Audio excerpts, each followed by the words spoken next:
Welcome back to Life's Chillin'. My name is Avital, and this week's Parshat is Parshat Toldot. And Parshat Toldot opens up with the beginning of the marriage of Isaac and Rebekah. And Isaac and Rebekah, we learn, were not able to have a child for 20 years after they were married. Because the Torah tells us that Isaac was 40 when they married and that their sons were born when he was 60. So that's quite a significant period of time. So you must imagine that they were very, very excited when Rebekah was pregnant with their two sons, their twins. She was pregnant with Jacob and Asav. And from the get-go, even while in utero, they were already opposites. They were fighting in the womb. They came out and one was sort of hairy and reddish and the other one wasn't. And they had such different interests. The Torah tells us that Asav was a man who understood hunting, a man of the field, whereas Jacob was an innocent man dwelling in his tents. So Asav was kind of extroverted. He was spending all of his time out and about in pursuits like hunting, physical activities, and Jacob, in the meantime, he was at home. He was a homebody, and he was spending his time, the commentators tell us when it says in the tents, it means that he was learning. So very different sons, born from the same parents, but very, very different children. And the Torah tells us something which was actually the focus of my video last year, which I will leave in the description below. There's a verse here that says, "And Isaac loved Asav because game was in his mouth," so the hunting, "but Rebekah loved Jacob." And that's a really hard verse to understand. And again, I spoke about this same verse last year, but I had a really different thought about it this year compared to last year when I spoke about it. So I think it'd be interesting to compare the two if you have time. But what I thought was interesting about it this year is, again, in trying to understand this sentence in the larger context of the story that we're going to see unfolding in the Parsha. So there's this sentence, and then the Torah goes on and talks about a bunch of things. But again, towards the end of the Parsha, we go through a story that's pretty famous where Isaac is nearing the end of his life. He's recognizing that he is soon going to die. And it's traditional for the father before he dies to bless the children, and starting with the firstborn, who would get an extra blessing, a double portion for being the firstborn male. And so Isaac, he calls in Asav, the firstborn, to come and get this blessing. And Isaac tells him, "Go out and hunt. Make me the dishes that I so love, and when you come back, I'm going to bless you." And Rebekah overhears this, and this is again that sort of famous story.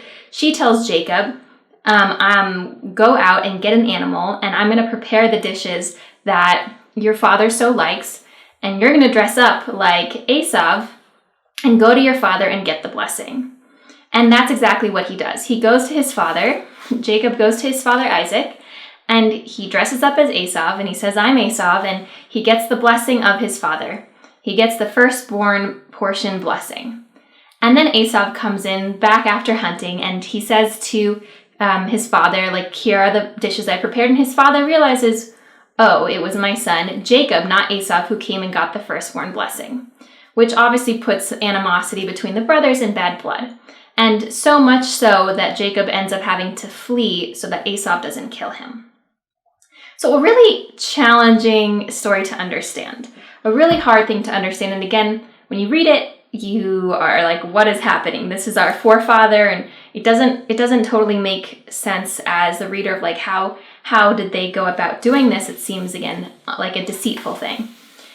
And when I was going back to that sentence that sort of ruminates in my mind last year and this year about that Isaac loved Asav because game was in his mouth, but Rebekah loved Jacob, I think what it is that when Rebekah was sort of looking at the character traits of her sons, she was recognizing that one was supposed to be a leader. One was naturally inclined to be a leader, and the other wasn't. The other was inclined to be more of a free spirit. And that in order to take on the legacy of the family, to continue in the lineage and the heritage, they needed somebody like Jacob, not somebody like Asav. But Isaac, who loved Asav, he loved Asav so much, was in a sense blinded by this love for Asav and was not able to recognize it. He wasn't able to see that this son was not cut out for the role that normally would go to the firstborn child. And he wasn't able to see that, but Rebecca, because she had that separation, she didn't have that same deep connection to Asav, was able to identify the character traits that wouldn't have made him the natural successor in this way. And so whatever you think about the plan that it is that she crafted, she did what she thought was the right thing to do in order for the right outcome to occur. So a wild story, but again, she was a little bit removed from the relationship between Isaac and Asav, and was able to pick it apart and say, hey, you're too emotionally involved in this, you're not thinking about it objectively.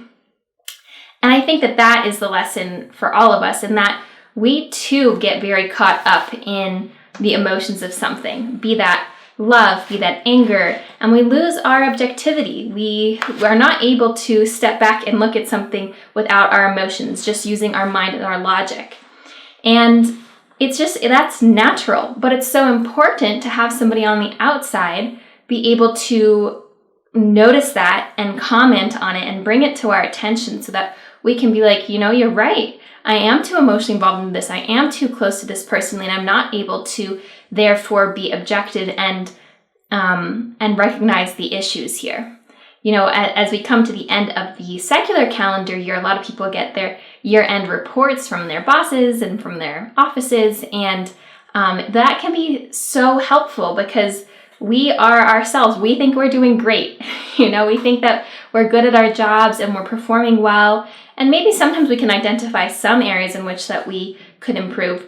But it's really helpful to have a boss or a coworker come and say, hey, you know what? You're doing great at this, but you really, if you applied yourself a little bit more in this area, would improve so greatly. Or again, in our personal lives, to get the opinion of others about things so that we can take away, again, our lack of objectivity from situations in which we're too close. Because it's natural when we love something or when we're close to something, it is, you put up sort of these blinders. It's like the rose-colored glasses, and you can't see things that might be obvious to somebody who's not as close to the situation. And so I think that's a really important lesson that we can learn from this verse in this week's Parsha, this traveling verse. And I hope you all have a wonderful week and a Shabbat Shalom, and I look forward to speaking with you next time.